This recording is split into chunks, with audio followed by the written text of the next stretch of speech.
Oi, žiūrėk, o dabar tai lapė. Kaip tamsoj nefainiai važiuot užmiešiu, jūs net neįsivaizduojat. Dabar yra kažkur apie pusę 12 vakaro. Važiuoju aš čia nuo Trakų iki Vilniaus. Ir žiūriu šitą mišką ir tai baisu, kad kokia stirna neiššoktų. O tai jeigu iššoktų, tai tikrai, man rodos, pasibaigtų negerai. Šiaip kažkada, kai važinėdavau dar su 125 motociklu, turėdavau IZF R125, važiavau iš ploto vadinamo, iš tūso kažkokio, 5 ryto, jau šviesų buvo. Aišku, nieko nepagalvokite, nevairavau aš ten girtą, žinokite, tai jeigu aš jau važiuoju, tai ten aš tiesiog farfantam plote. Nežinau net kaip vadina iš tikrųjų jaunimo šiais laikais plotus, dar vaidino kažkas plotais iš viso.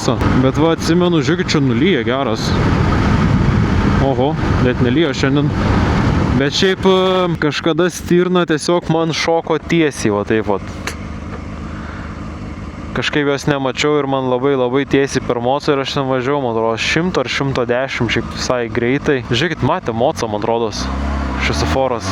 Negaliu patikėti. Tai atsimenu, tada tai tikrai buvo toks vau.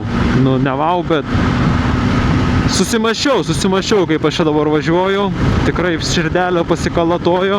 Tai turiu tą tokią baimelę, kad kažkas per kelią, tai fum, nes labai, ta prasme, atsimenu, ten buvo metras ar 2 likę iki tos stirnos, bet nespėjo tai peršokti.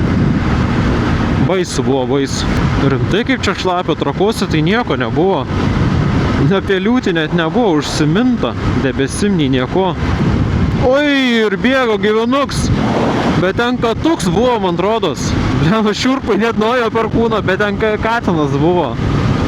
Tikrai nei jokia lapė, nei kažkas. Oi, žiūrėk, o dabar tai lapė. Vidury Vilniaus. Lapė.